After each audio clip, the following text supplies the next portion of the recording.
lever à vendredi. Je suis vraiment désolée qu'on soit en retard. Aujourd'hui a été une journée de folie et ça a l'air de devenir encore plus dingue.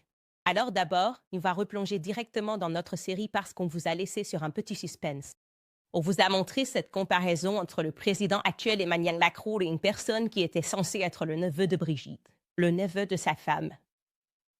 Mais ces deux personnes, qui ne sont pas censées être liées d'une quelconque manière, se ressemblent beaucoup trop. Est-ce que c'est juste une coïncidence? Eh bien, vous allez bientôt vous rendre compte qu'il y a beaucoup de coïncidences étranges qui continuent d'apparaître en ce qui concerne les Macron et leur passé mystérieux. Alors, bienvenue de nouveau dans notre série Devenir Brigitte.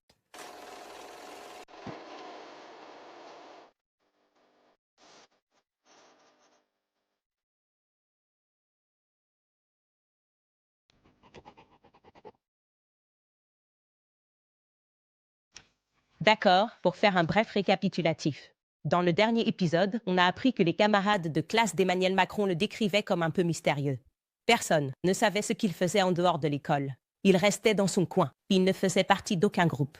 Personne ne savait rien de ses parents ni de ce qu'il faisait dans la vie. D'accord.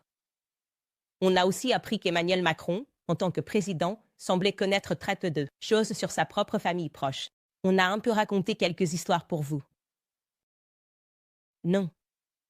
Il a aussi inclus quelques lignes sur sa famille, juste quelques lignes dans son autobiographie, alors qu'il a beaucoup plus à dire sur la famille de Brigitte. Sa famille semble tout aussi distante de lui qu'il ne l'est d'eux, refusant de parler de lui jamais. Et son frère biologique a dit à un collègue de travail qu'Emmanuel était son premier cousin. Et c'était avant qu'il ne devienne président. Alors, ils étaient tous en train d'écrire quand quelqu'un a dit « Oh, tu sais ». Non, ce gars qui est comme un des ministres, il dit « Non, c'est mon cousin ». Puis il y a, bien sûr, la drôle de situation où on lui a demandé des nouvelles de sa sœur biologique qui vivait à proximité, une politicienne. Et quand le politicien a demandé des nouvelles d'elle, étrangement, Emmanuel n'a pas répondu, mais il a regardé Brigitte pour savoir quoi dire. C'est bizarre. D'accord.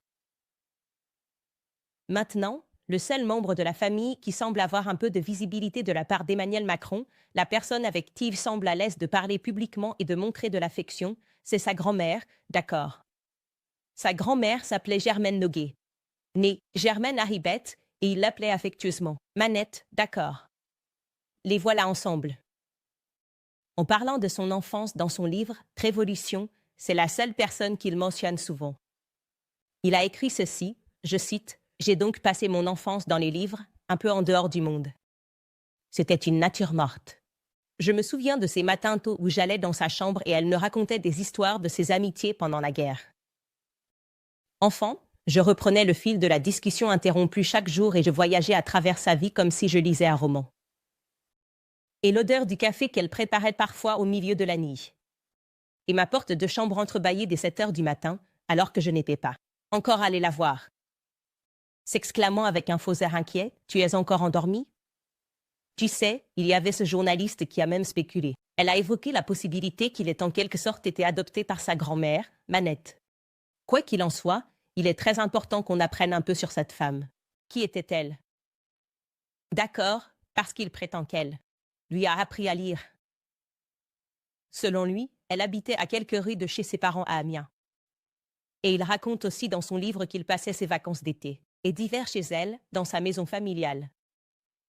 Ah, Dagny, de Begor. Et c'est là qu'il a appris à marcher. C'est là qu'il a appris à pêcher.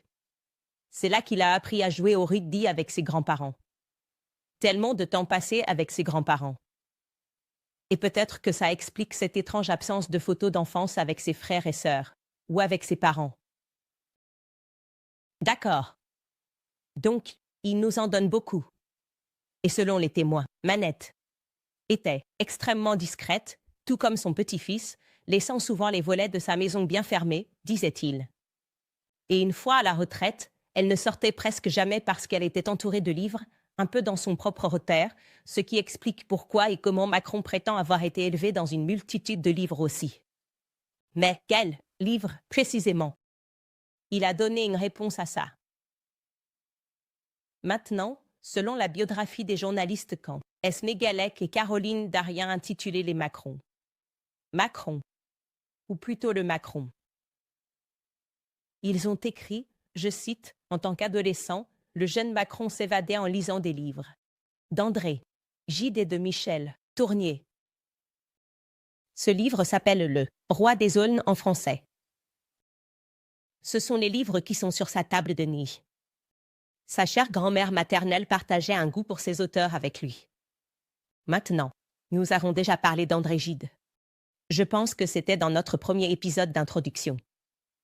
C'était le gars qui s'est lui-même déclaré pédéraste et qui a avoué avoir violé des garçons musulmans en Algérie.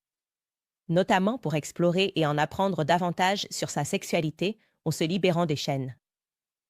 Bien sûr, les limites, si vous voulez, de son éducation chrétienne, et le fait qu'il ait vraiment appris à se connaître, en voyageant en Algérie. Et pourtant, malgré cela, Macron était à l'aise en posant son livre tel qu'il était sur sa table de chevet. Ayant grandi avec sa grand-mère, il était à l'aise de mettre cela dans son portrait présidentiel. L'autre auteur dont nous n'avons pas parlé et qu'il a mentionné assez, journaliste. Cet auteur est Michel Tournier, apparemment un autre favori. Et ce livre est un choix encore plus étrange, je dirais, pour une grand-mère à partager avec son petit-fils. Ce livre est assez controversé, d'accord. Encore une fois, ça s'appelle Le Roi des Aulnes. Le Roi des Aulnes étant une créature mythologique qui poursuit les enfants. Et dans ce livre, il y a des passages qui sont, eh bien, je vais vous en donner un. Je vais juste vous le lire. Citation, les fesses des enfants sont vivantes, tremblotantes, toujours en alerte. Parfois enfoncées, et quelques secondes plus tard, souriantes et naïvement optimistes. Aussi expressifs que des visages. Maintenant. Je ne sais pas si mes grands-parents faisaient ça mal, mais ils m'ont donné la Bible. On a parlé de passages de la Bible. On ne nous donnait pas des livres. Qui parle des fesses des enfants? C'est juste complètement absurde.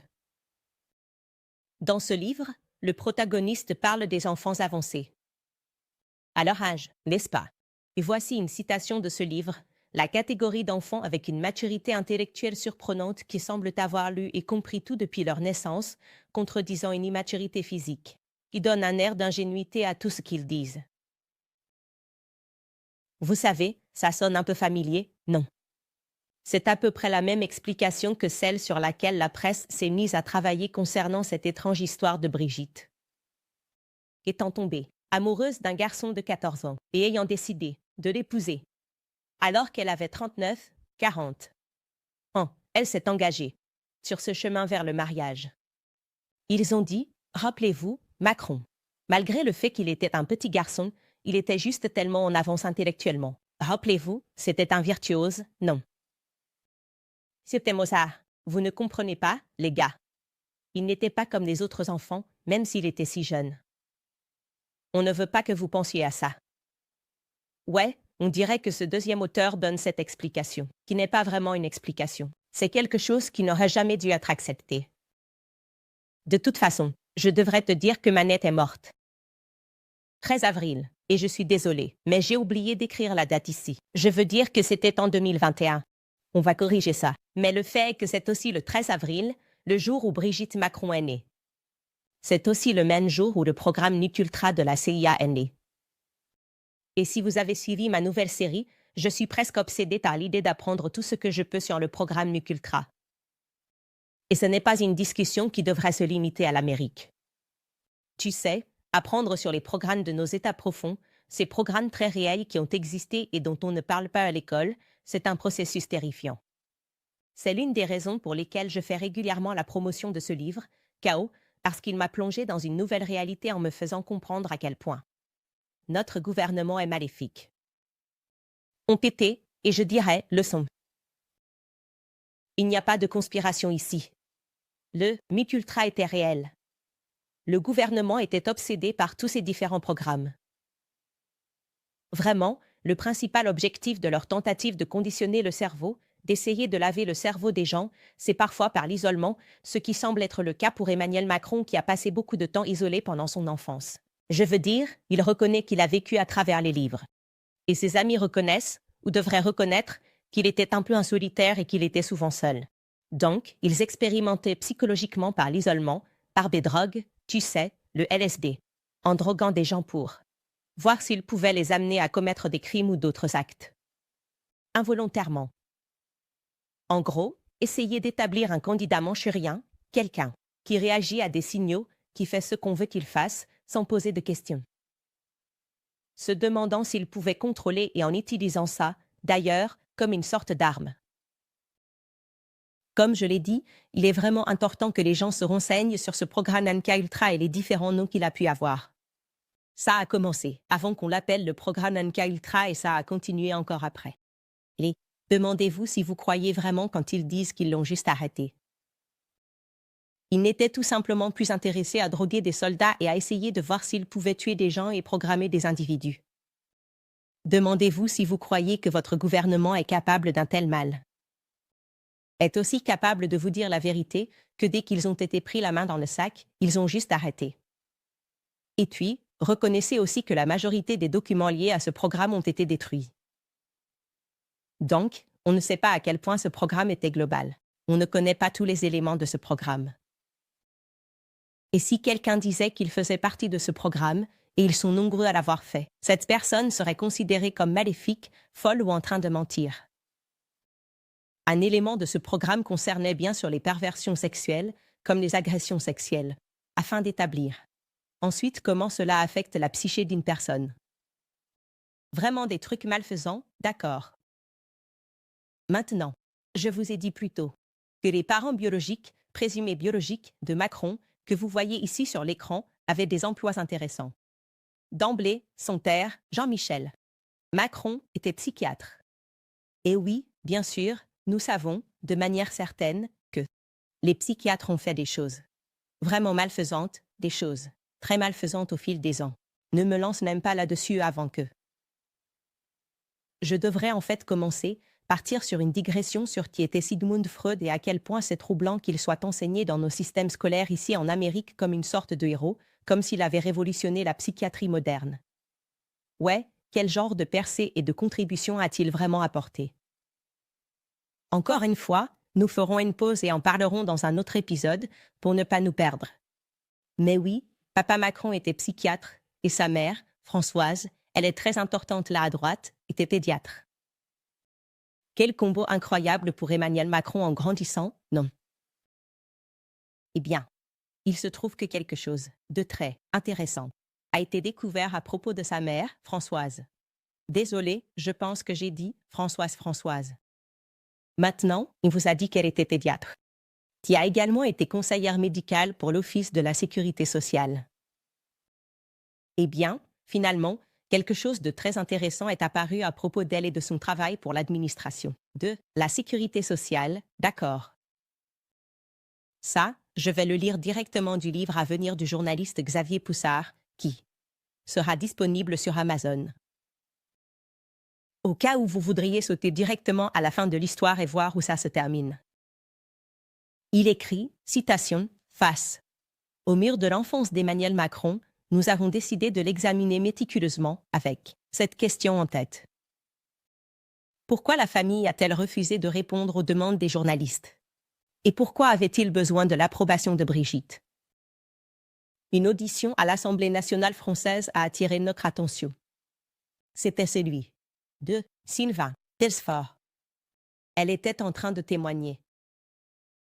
Sylvain Tesfort était le président de l'Institut pour l'intersexualité et l'hermaphrodisme et l'Association d'Europe.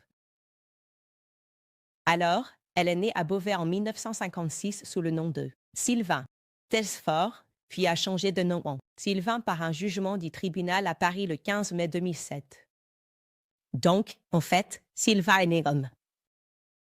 Et il a révéré par la même occasion à l'Assemblée nationale française qu'il avait reçu un soutien administratif dans sa transition de genre. Par un médecin senior à la Caisse primaire d'assurance maladie, le docteur, oui, vous l'avez deviné, Françoise Macron. Également connue comme la mère d'Emmanuel Macron.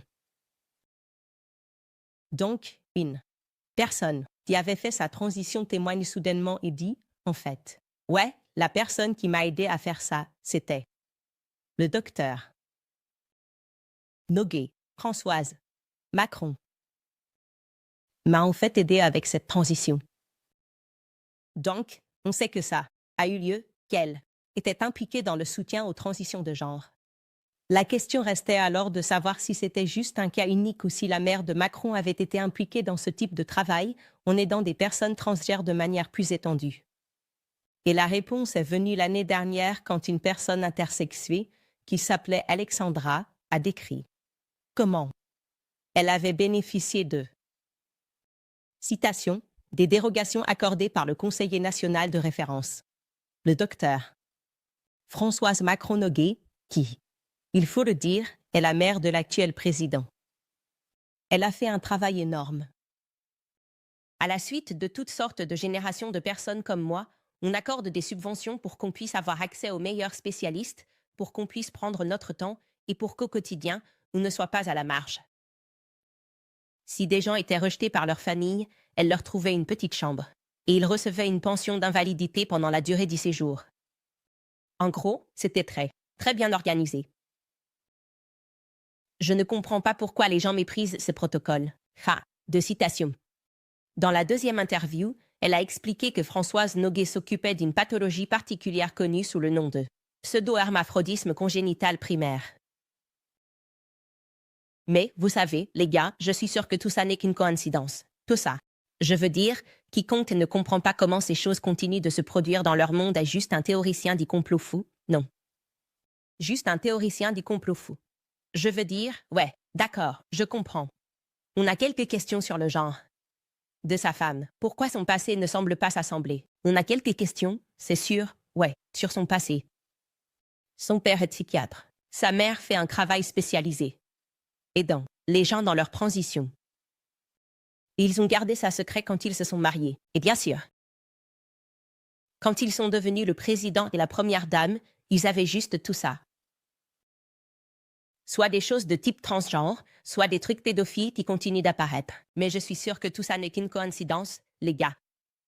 Les livres, tout ça, n'est qu'une grande coïncidence. Faisons une pause là, parce qu'il va y avoir quelques autres coïncidences qui vont se produire. Donc, je peux le passer à l'un de nos sponsors, qui est Goldco. Parce que le président Trump est de retour au pouvoir et ça pourrait être génial pour l'or et l'argent. Sous le premier mandat de Trump, le prix de l'or a grimpé de 53% et le prix de l'argent a bondi de 51%. 1%. Que pourrait-il se passer au cours des 4 prochaines années? Et l'or va-t-il continuer à battre des records en 2025 et au-delà? On va le découvrir. L'or et l'argent ont été utilisés comme réserve de valeur pendant des siècles. Le gouvernement ne peut pas facilement les manipuler et ils sont connus comme des protections contre le risque de marché et l'inflation. C'est pourquoi j'ai personnellement acheté de l'or et de l'argent pour mes super partenaires chez Goldco. Société d'or. C'est une entreprise de métaux précieux très bien notée. Ils ont soutenu cette émission depuis le début et ils ont aidé des Américains travailleurs à acheter plus de 3 milliards de dollars en or et en argent. Ils savent ce qu'ils font.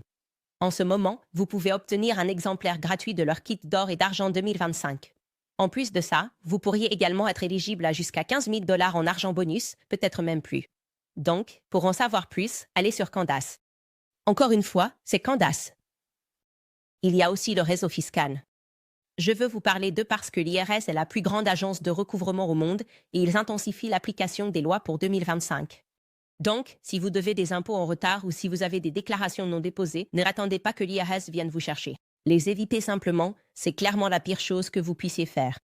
Anticiper ça, c'est la bonne stratégie, mais ne les contactez pas ça non plus. Je passe la parole à l'équipe de Tax Network USA. Pourquoi? Parce que toutes les entreprises de résolution fiscale ne se valent pas. Tax Network USA a une ligne directe privilégiée avec l'IRS. Cela signifie qu'ils savent avec quels agents traiter et lesquels éviter. Tax Network USA approuvé. Des stratégies conçues pour régler vos problèmes fiscaux en votre faveur.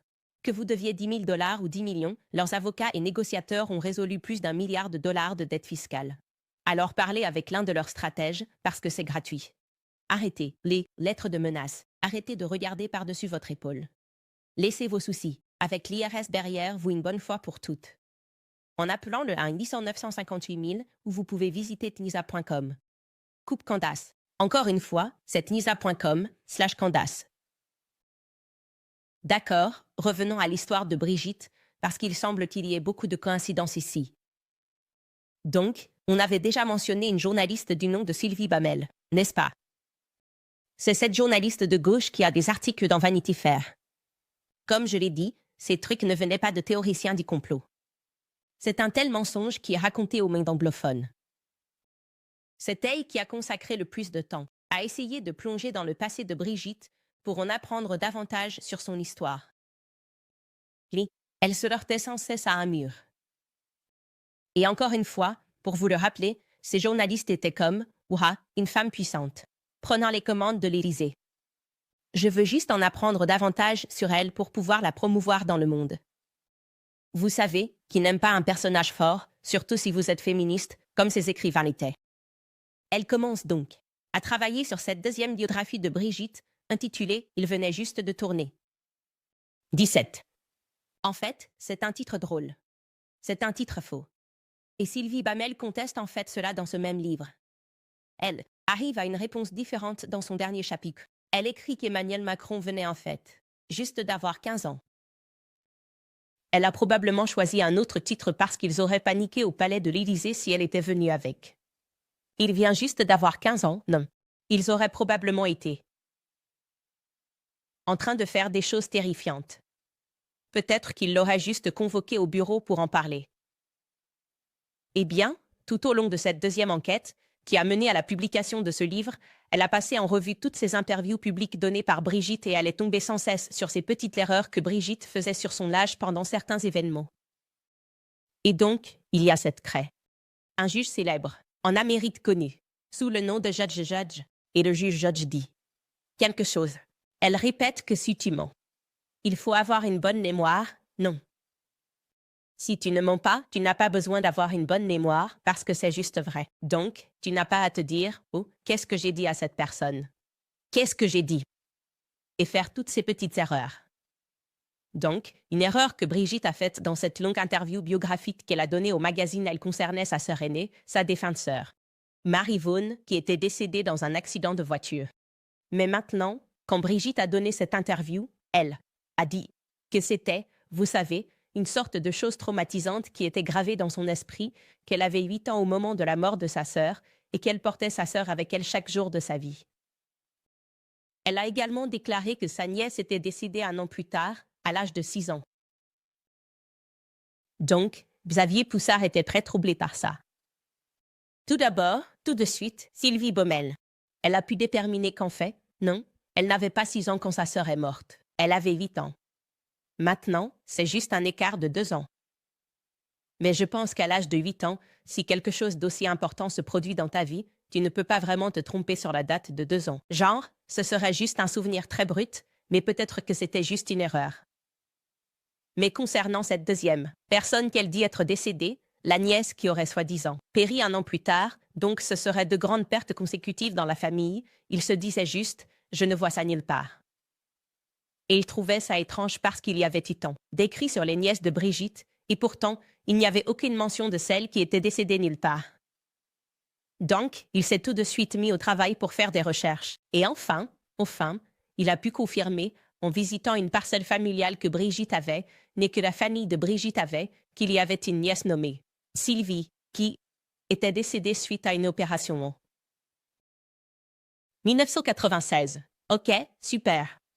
Mais ça faisait presque 6 ans après la mort de sa sœur, Marie Vaughan. Pas 1 an, mais 6. Alors, ça, c'est une énorme différence. Alors, qu'est-ce qui se passait? De toute façon, le principal objectif de Sylvie Baumel dans ce deuxième livre était vraiment d'en apprendre davantage sur le premier mari de Brigitte, André-Louise Rosier, c'est ça. C'est le banquier qu'elle avait épousé quand elle avait 21 ans. Le gars qui avait sa femme. Plutôt dramatiquement volé par un adolescent, un virtuose, un type à la Mozart. Je veux dire, ça doit faire mal.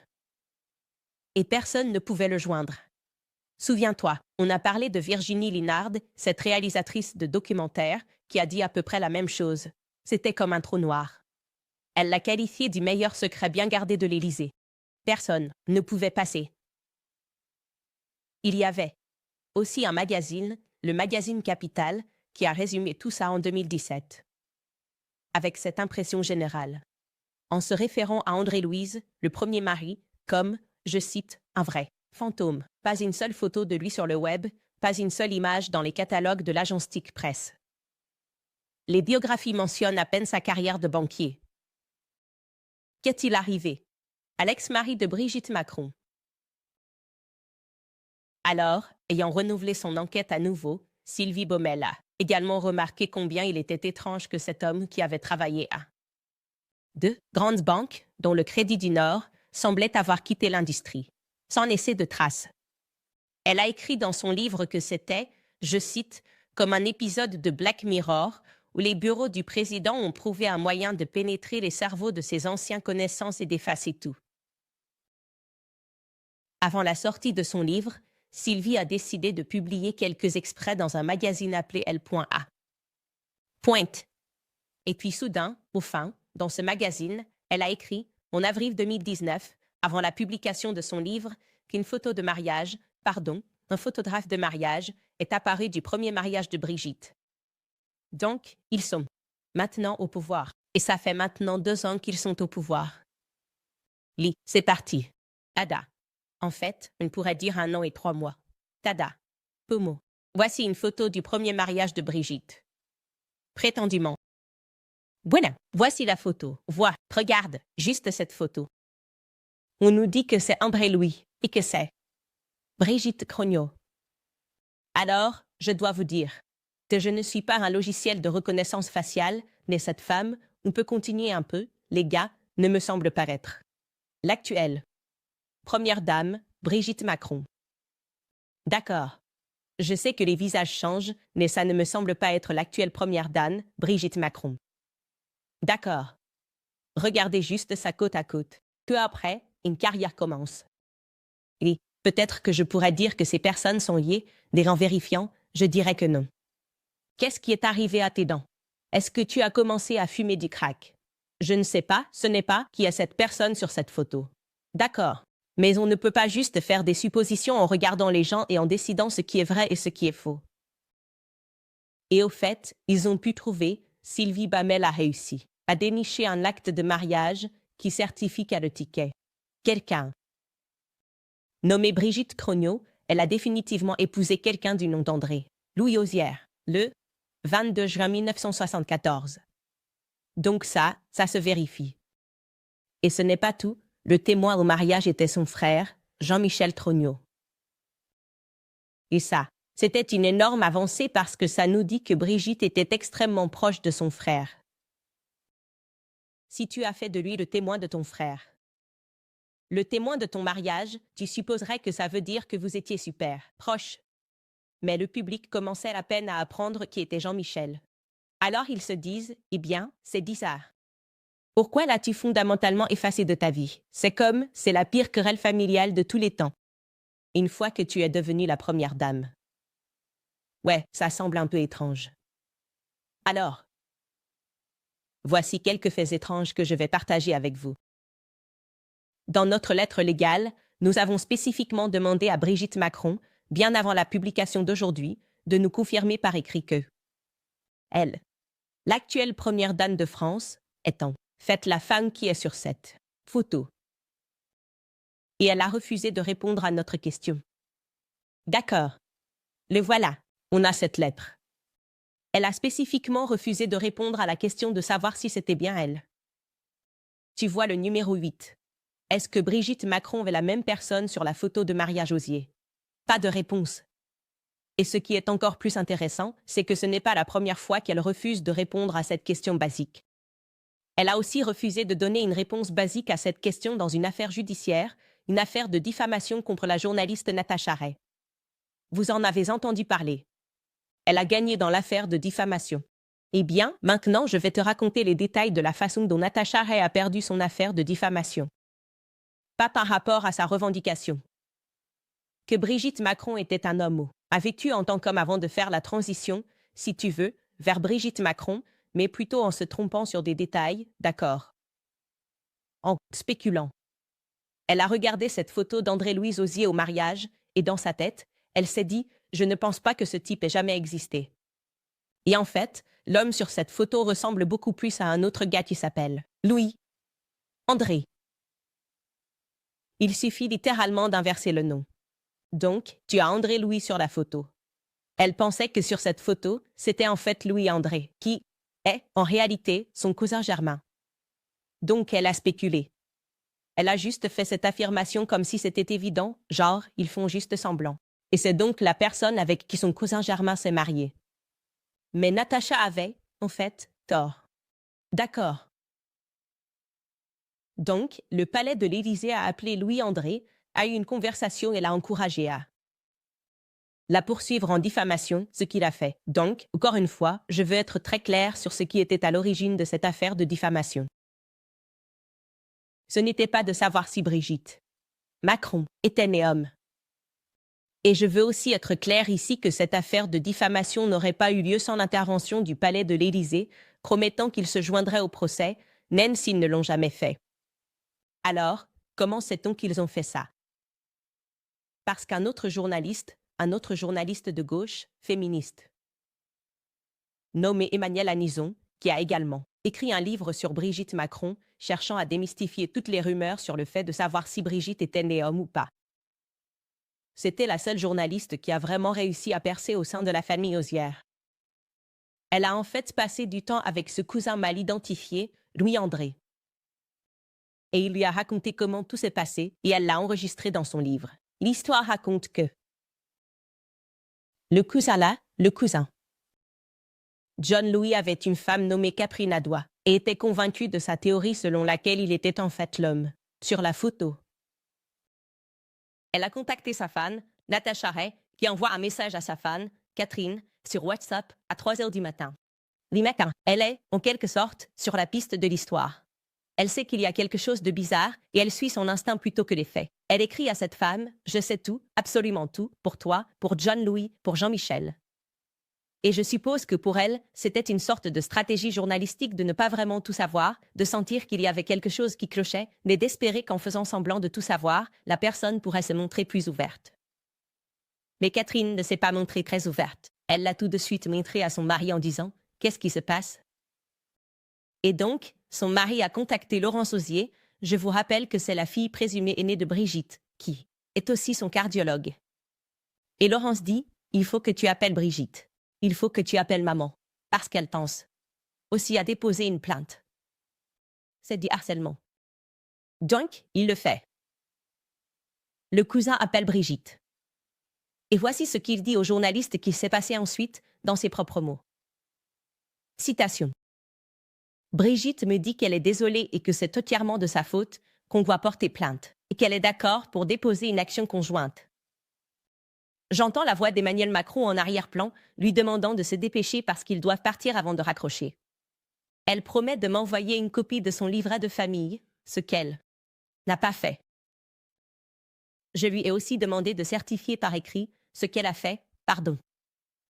Je lui ai aussi demandé de certifier par écrit que c'était bien elle sur la photo de mariage de 1974 avec André. Ce qu'elle n'a pas fait. Je ne lui ai pas parlé directement du sujet après ça. Donc encore une fois, il dit, elle est comme, ouais, pas de dossier, dépose le dossier. Je vais déposer avec toi. C'est ça. Et il dit, envoie-le-moi par écrit. Car c'est une preuve. Faites en sorte que ces gens aient des ennuis. Dis juste, tu certifies que c'est bien toi sur la photo de mariage. Et Brigitte, à l'Élysée, dit non. Ou devient froide. Ensuite, il tient sa part du marché. Il dépose une plainte contre Natacha Ray. Il envoie des documents aux avocats de Brigitte. Brigitte le rappelle ensuite et dit « Tu sais quoi ? En fait, le palais recommande qu'on dépose nos actions séparément. » Voici ce que Jean-Louis dit qu'il se passe ensuite. Elle m'a dit que l'Élysée préférait lancer 2 actions séparées. Elle me tournait le dos, ça voulait clairement dire. Ça voulait clairement dire, si tu veux continuer, tu es seul, prends ton propre avocat. Nous avions déjà déposé une plainte. Il n'y avait pas de retour en arrière. Donc, on a continué tout seul. Depuis, quand j'essaie de rappeler Brigitte, je n'arrive pas à la joindre, mais seulement sa secrétaire, qui est devenue injoignable. Donc, pour faire court, la première dame l'a bien... Non. Elle les a tous excités. Et a dit, déposez, il va déposer. Avec vous, blablabla. Il dit, d'accord, tu peux certifier ça. Et non. Ils ont été manipulés et ensuite trahis par le couple présidentiel. Et le journaliste raconte qu'on peut clairement voir qu'il est un peu vexé, que Losier s'est senti un peu piqué par ça. Très étrange, encore une fois, c'est une chose si facile à certifier. Mais ce qu'elle voulait vraiment, Brigitte, c'était qu'il passe par la diffamation, qu'il gagne la diffamation, parce qu'en fait, il n'était pas l'homme sur cette photo de mariage. Et ensuite, pour elle et son mari de pouvoir. Pour faire de la pub pour les journaux. On a gagné. Un procès en diffamation contre le journaliste fou qui a dit que Brigitte était née homme.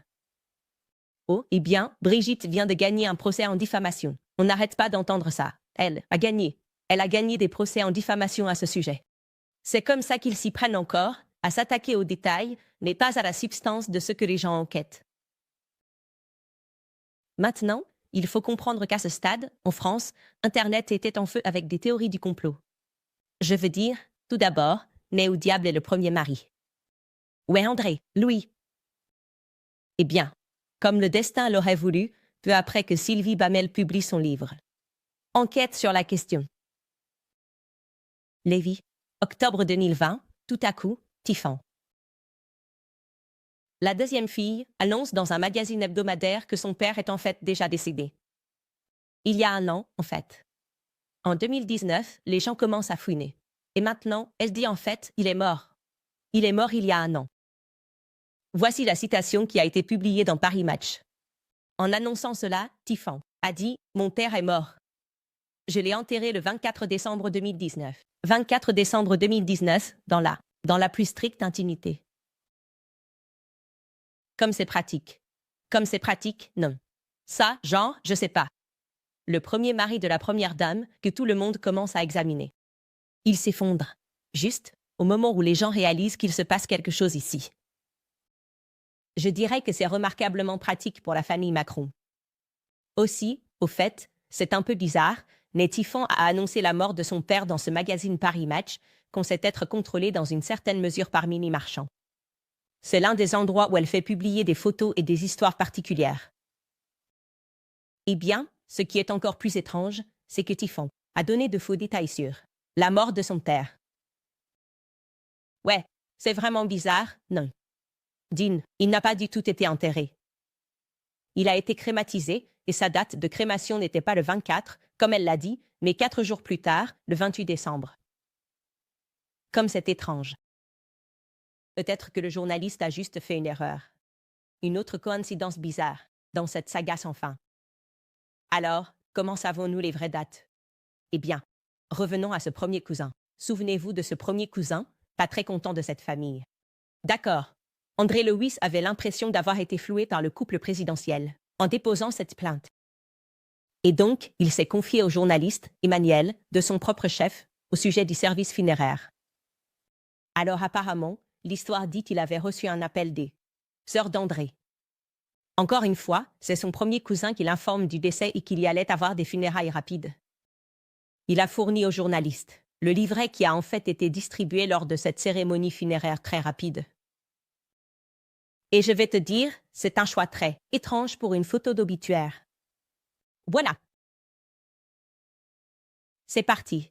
André Osier, d'une cérémonie qui a eu lieu, ce dont Stéphane a sûrement mal noté la date par accident. 28 décembre 2019. Je veux dire, qui annoncerait ça, d'ailleurs, un an après. C'est juste fou. Et puis en bas, je pense que ça veut dire notre ami, notre frère, notre compagnon, notre grand-père et notre papa. Voilà.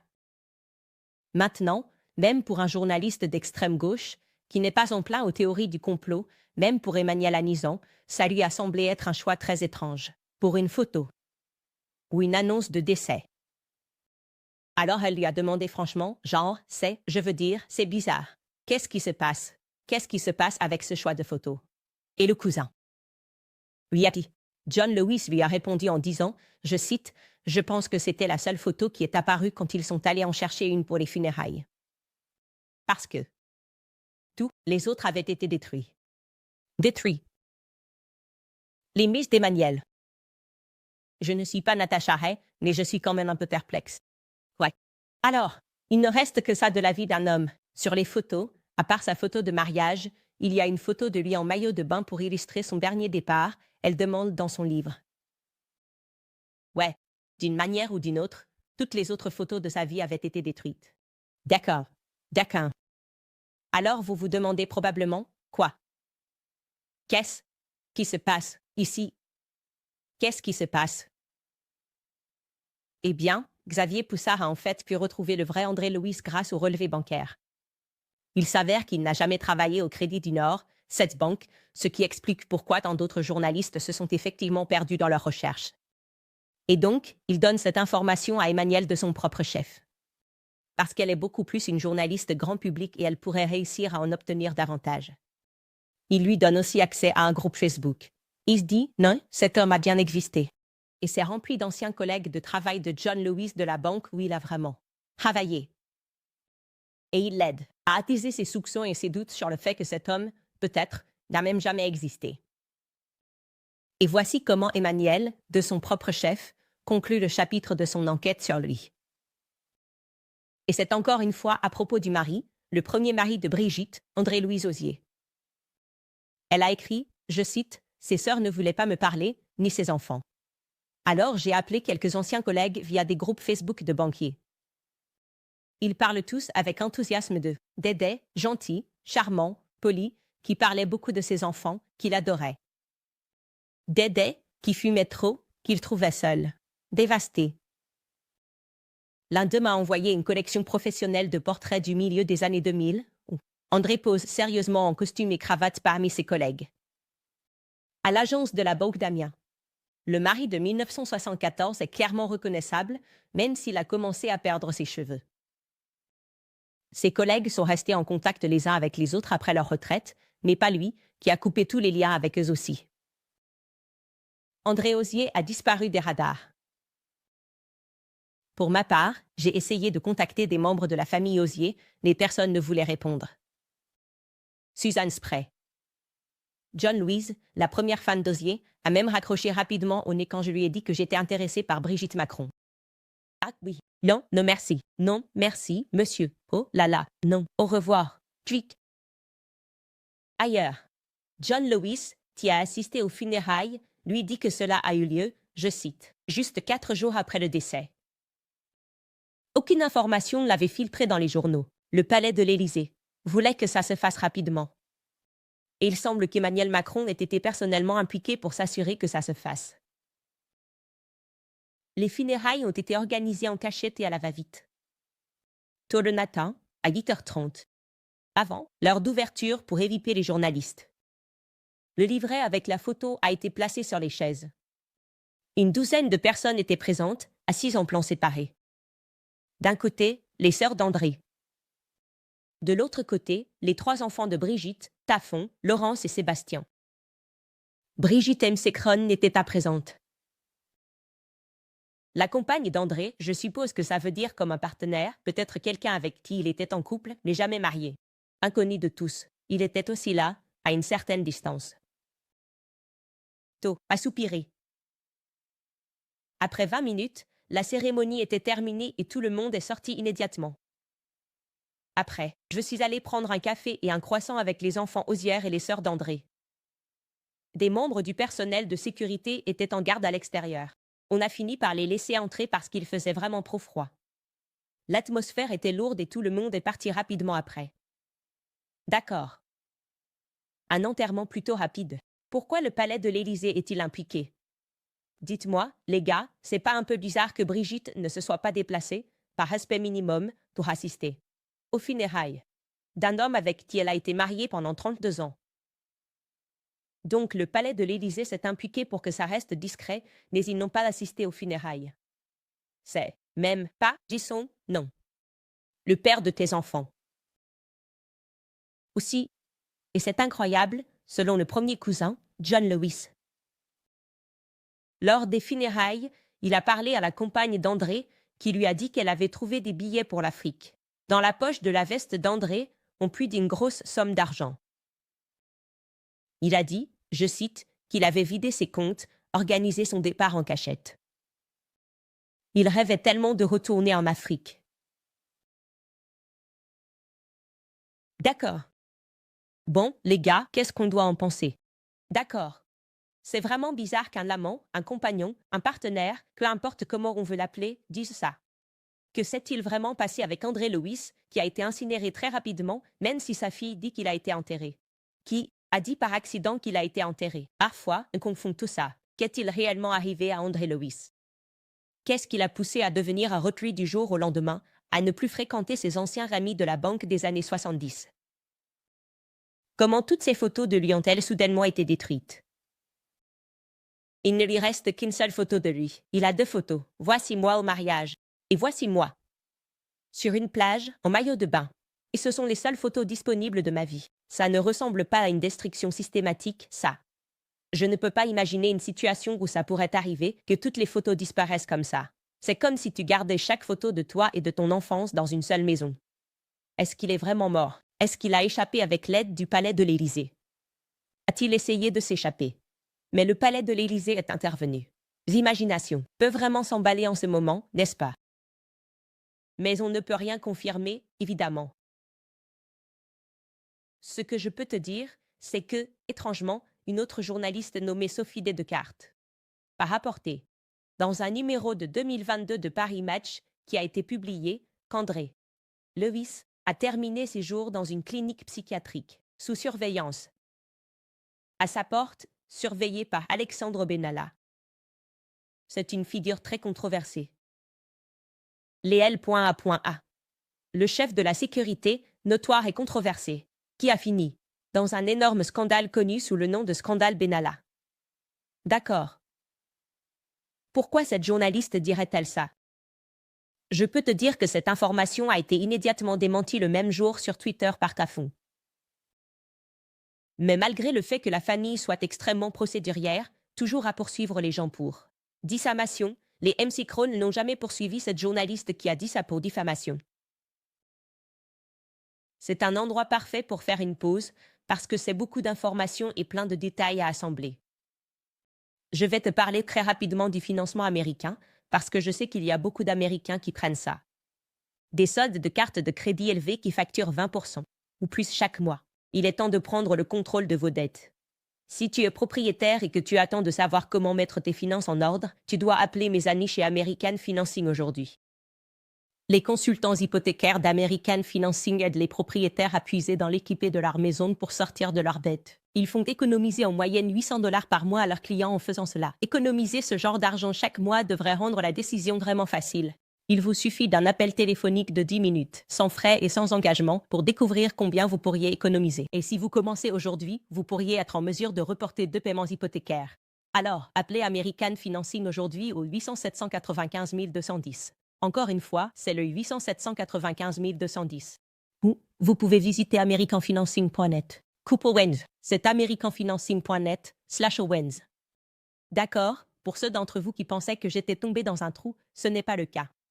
Nous avons été tellement débordés parce que nous travaillions sur le lancement de notre livre. Et je suis tellement ravie, surtout, si je pouvais vous parler du parcours de l'écriture de ce 2e livre. J'ai commencé à écrire ce livre en, je pense, 2018, juste après la publication de mon premier livre. Je suis désolée, c'était en 2020, juste après la publication de mon premier livre. Et le titre de mon nouveau livre, sur lequel j'ai travaillé si longtemps, c'est Make Ima Sandwich. Oui, le voilà, les amis. Je suis tellement excitée. Il est disponible à l'achat, enfin, en précommande, sur makeimazandwich.com. Ou vous pouvez aller sur candiceowen.com et cliquer sur le lien qui se trouve dans la bannière. Je veux juste vous faire savoir ça. Si vous êtes abonné au club Candice Premium et au Book Club, vous allez recevoir un code de réduction spécial de 20%. Pour achat, et vous recevrez également un email avec un code de réduction de 25%. Pour Nimi Skincare, qui est l'un de nos sponsors ici. Les produits que j'utilise si vous achetez un exemplaire du livre et utilisez le code de réduction de 20%. Toute précommande régulière du livre bénéficiera également d'une réduction de 15%. Donc, si vous l'achetez pendant la prévente, ce sera moins cher que lorsque nous le sortirons vraiment. Et vous recevrez également un code de réduction de 15% sur Nimi Skincare dans l'écran ci. Donc, si vous voulez un exemplaire dédicacé de mon premier livre, je vais voir combien je peux en faire, peut-être battre un record. Vous pouvez le récupérer sur shopcandice.com. Ce serait un exemplaire dédicacé de notre premier livre. Donc, on retourne dans le monde des livres. Et le premier épisode du club de lecture, au fait, pour ceux d'entre vous, vous savez, on lit KO. Ce livre sera à 18h. Ce mardi, à l'Est. Alors, tellement de choses qui se passent. Ce livre fait lui un sandwich. Un travail d'amour. C'était comme avoir, honnêtement, c'était comme un enfant livre, pour ainsi dire. Et c'était parce que je savais dès le début que le mouvement féministe moderne n'avait rien à voir avec le féminisme, rien à voir avec l'aide aux femmes ou l'écoute des femmes, mais plutôt avec le développement d'une tactique vraiment bon marché pour s'en prendre aux hommes. Et donc, évidemment, ce livre, on aborde le mouvement MeToo. J'avais déjà écrit il y a des années ce chapitre sur la marque de féminisme de Taylor Swift. Et je pense vraiment que c'est juste une histoire de Dieu. En ce moment, on dirait que les gens ont l'appétit d'écouter et de réfléchir à ce qu'est le féminisme moderne. Avec tout ce qui se passe avec Justin Baldoni, Blake Lively, son dragon et l'implication de Taylor Swift. C'est juste parfait. Parce que mon livre était détenu par 2 éditeurs, j'ai réussi à le sortir des mains du premier, puis du deuxième, et maintenant, il est juste à moi. Et donc, je suis reconnaissante pour le timing de Dieu là-dessus. Et honnêtement, je pense que si ça avait été publié plus tôt, peut-être que les gens à gauche qui regardent ce podcast n'auraient pas été aussi réceptifs. Mais il y avait quelque chose dans cette affaire Justin Baldoni où j'ai l'impression qu'on est prêt à discuter du féminisme toxique. Et donc, la couverture. C'est moi. Si vous vous demandez pourquoi je tiens ça et que vous n'êtes pas familier, c'est le panneau emblématique de Gloria Steinem. Elle l'a tenu à un « Nous surmonterons pour les femmes ». Alors je voulais être ça. Je pense que j'ai fait un très bon travail. On aurait dû le faire côte à côte. Je regarde, je pense que je ressemble plus à Gloria Steinem. Alors, Brigitte Macron ressemble à la photo de mariage. Donc, je pense que vous êtes d'accord avec ça, non? Ouais, c'est sûr, absolument. Donc, ouais, il est disponible en prévente. Vous pouvez aussi aller sur makeimazandwish.com. On a récupéré ce nom de domaine, plupcandice.com. Et je suis juste au-delà de l'excitation, de partager ce livre avec vous. On a tellement de choses qui se passent cette année et je suis juste tellement reconnaissante envers vous tous qui nous avez soutenus à travers tout ça. Et c'est la raison pour laquelle j'ai supprimé mon Instagram parce que je vais mettre en place un grand bannière à propos de mon livre, mais ensuite nous étions vraiment dans le pays de Macron, voulant nous assurer que nous vérifions tout ce que nous partagions dans l'émission aujourd'hui. Au fait, en ce qui concerne les informations que je vous donne, tout sera cité et référencé dans le prochain livre de Xavier Poussard que nous pourrons acheter, je pense, la semaine prochaine. C'est une créature méthodique. C'est ce que je peux vous dire. Sa méthode est incroyable. Il était obsédé par cette affaire. Il a consacré des années de sa vie et a renoncé à tellement de choses. Vraiment. Un journaliste qui est devenu démodé, un journaliste engagé pour la vérité par tous les moyens nécessaires et prêt à renoncer à beaucoup pour ça. Il a vraiment renoncé à tellement de choses. C'est un moment très excitant. Ouais, je vais jeter un œil à certaines de vos questions et j'espère que tout ce que je vous ai donné est clair. C'est pourquoi on a dû en faire une série, parce que tu peux seulement assimiler une certaine quantité d'infos à la fois. Tu vois ce que je veux dire? C'est juste fou. Tu sais, la mère est aussi impliquée dans des trucs de transgenre ici et ça. Et pour moi, c'est la manipulation du public. Vous savez, la façon dont ils nous manipulent et font comme s'il n'y avait rien. Oh, il est juste transparent. Emmanuel Macron et Brigitte sont transparents. Genre, t'es fou. T'es chou. C'est quoi, l'entité médiatique? Cela vous fera littéralement détester les gens qui essaient de faire la lumière et adorant les gentils. Plonge notre monde dans une telle obscurité. Quoi qu'il en soit, pour en venir à vos commentaires, écrits au Tom Coffee, c'est une coïncidence que chaque dirigeant mondial soit sans âme, et sans colonne vertébrale. On a appris par accident l'existence d'Epstein. Imagine ce qu'on ne sait pas. Tu penses que quelqu'un va sauver le monde. Est-ce que tu envisagerais de te présenter à un poste? Les gars, je déteste vous le dire, mais il y a un lien avec Epstein dans cette histoire. On n'y est juste pas encore. Vous savez, Epstein était international. Et c'est pour ça que j'ai dit qu'il y a des considérations mondiales sur ce qui se passe en France en ce moment. Tout à fait. Ouais, donc tu anticipes au Tom Coffee. Carrie écrit: je suis accro à cette histoire. Je viens de commander ton livre aussi. Merci beaucoup. S'il vous plaît, engagez le compositeur de cette docu-série qui a été viré. Parce qu'il était méchant avec Taylor Swift, je pense qu'une musique dramatique pour tes moments WTF serait épique. Je te promets que ce compositeur est super célèbre et vraiment génial. J'ai parcouru son Instagram. Genre, il n'y a pas moyen que je puisse me le permettre. Il n'y a tout simplement pas. Peut-être que si ce livre se vend à 3 trillions d'exemplaires. D'accord, alors mettez-vous là-dessus, les gars. Achète-lui un sandwich. Allez sur makeimazandwish.com. Achète-le. Et peut-être que je pourrais me permettre Brian Tyler, ce qui serait vraiment cool. Aussi, je pense que ce serait cool si Justin Baldoni sortait ça. Son version du film qu'on n'a jamais pu voir et l'a appelée comme la version de Justin.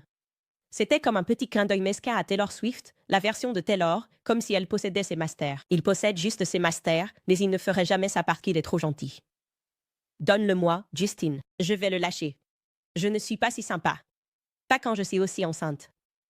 Collant, Björk écrit « J'ai commencé à te suivre il y a 6 ans, et je te suivrai partout où tu iras. Je t'aime, Candace. Amour des îles Féroé. » Incroyable. Merci beaucoup. C'est incroyable de voir combien de personnes du monde entier, on a pu impliquer dans cette discussion. Je pense que c'est vraiment une bonne chose. Comme je l'ai dit, un vrai moment de vie. Merci, de Silva, qui écrit juste « Tu es un boss. » Merci beaucoup. Et puis, il écrit « Merci, Nito, Obrigada. » Merci. 3 langues différentes, j'adore ça. Celui qui dit irrélevant écrit « Tu es pertinent. » Ne t'appelle pas irrélevant. Les guerriers de Dieu pour Candace. Rendre nos familles à nouveau en sécurité. Arcadia. Matière noire, écrit en tant que nationaliste français. Une sorte de rendre la France grande à nouveau, garde la foi, Candace. Merci. Merci, les gars. Et moi, tu sais, je crois au nationalisme. Je le pense vraiment. Je pense qu'en ce moment, nous souffrons de la malédiction du mondialisme. Tu sais, beaucoup de ombre dans l'obscurité. Ils ne se soucient pas vraiment de nous en tant qu'individus. Et ne se préoccupent pas de ce qui nous arrive en tant qu'État-nation, mais, plutôt, ils essaient un peu de nous transformer tous en quelque chose de semblable et de nous faire croire que nous sommes fous.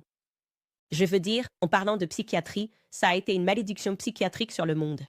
Dire régulièrement aux gens qu'ils sont des théoriciens du complot quand ils commencent à remarquer des schémas très distincts et qu'ils ont des questions raisonnables à ce sujet. Envoi de lettres légales. Aussi, toute cette époque d'abus juridiques, c'est tellement dépassé. Je te dis, c'est tellement dépassé, parce que c'est tout ce qu'ils savent, non. Quand ils mentent, ils se font prendre en train de faire quelque chose de mal. C'est comme, je vais juste lancer un procès. Ça arrive. Je crois vraiment que cette époque est vraiment terminée. C'est une façon de penser à l'envers. Fais la bonne chose. Dis la vérité et sois audacieux. Et je pense que tu te tromperas. Récompensé à la fin. C'est The Little Light. Little Light écrit « Candace Owens, j'espère que ça ne te dérange pas que je partage quelque chose de vital avec la mère de Jean ici dans ta section de commentaires. Si tu veux vraiment comprendre ce qu'est la marque de la bête et ce que représente une bête dans la Bible, alors je te recommande vivement. De l'Amérique à Babylone en faisant la marque. C'est apparemment un documentaire. Je ne suis pas familier avec ça, mais je sais que j'ai tendance à éviter les gens qui sont vraiment dans le thème de Babylone. Je pense que c'est vraiment quelque chose. Évidemment, l'un des livres de notre liste est Hollywood, Babylone, Babylone Hollywood. Écrit par Kenneth Anger. Et ça vous parle vraiment des origines d'Hollywood et de sa noirceur. Et comment il voulait en gros créer un Babylone moderne. Donc, on va en parler. Et enfin, Trost Bittel décrit que beaucoup pensaient qu'il t'avait pris quelque chose pendant ta période d'épreuve. Ils manquent de créativité et vont maintenant grandir dans l'envie, réalisant que tu l'as vraiment. On les plaint, ils aiment. Tout ça pour toi. Continuez à nous tenir au courant. Merci beaucoup. Ouais, tu sais. L'année dernière a vraiment été pleine d'épreuves, beaucoup de difficultés. Mais je n'ai jamais, jamais, jamais douté, même pas une seconde, que je faisais la bonne chose. Parce que tu dois juste continuer à dire la vérité. Comme je l'ai dit, les anciens systèmes échouent, les diffamations, les calomnies, essayer de transformer quelqu'un en monstre, alors qu'il ne l'est pas. C'est juste le lever d'une nouvelle ère, et on a l'impression qu'on se regroupe tous. C'est vraiment une question de bonté qui lutte contre le mal. Et moi, à chaque fois, je vais parier sur la bonté parce que, eh bien, le Christ est roi, les amis. À toi. Fais-lui un sandwich.com ou clubcandace.com. Précommandez le livre. Je suis tellement excitée. Partagez-le, s'il vous plaît, sur vos Instagram, vos Facebook et vos TikTok et parlez-en à tout le monde. C'est un super livre sur le féminisme moderne. Aussi, au fait, les gars, vous savez, pour les métis, je pense qu'avec la Saint-Valentin approche, tu dois lui offrir ce cadeau. Il faut lui offrir ce cadeau. Fais-lui un sandwich. Et si elle réagit bien, tu sais, c'est une perle. Tu dois épouser celle-là. Elle dit, j'adore Candace Owens. Super, perle. Si elle dit, c'est quoi ça? Je suis une féministe moderne. Je ne sais pas. Je ne dis pas de la larguer. Je ne dis pas qu'elle n'est pas la bonne. Je dis juste que si elle aime le livre, elle pourrait être une perle. C'est tout. D'accord, les gars. On se voit lundi.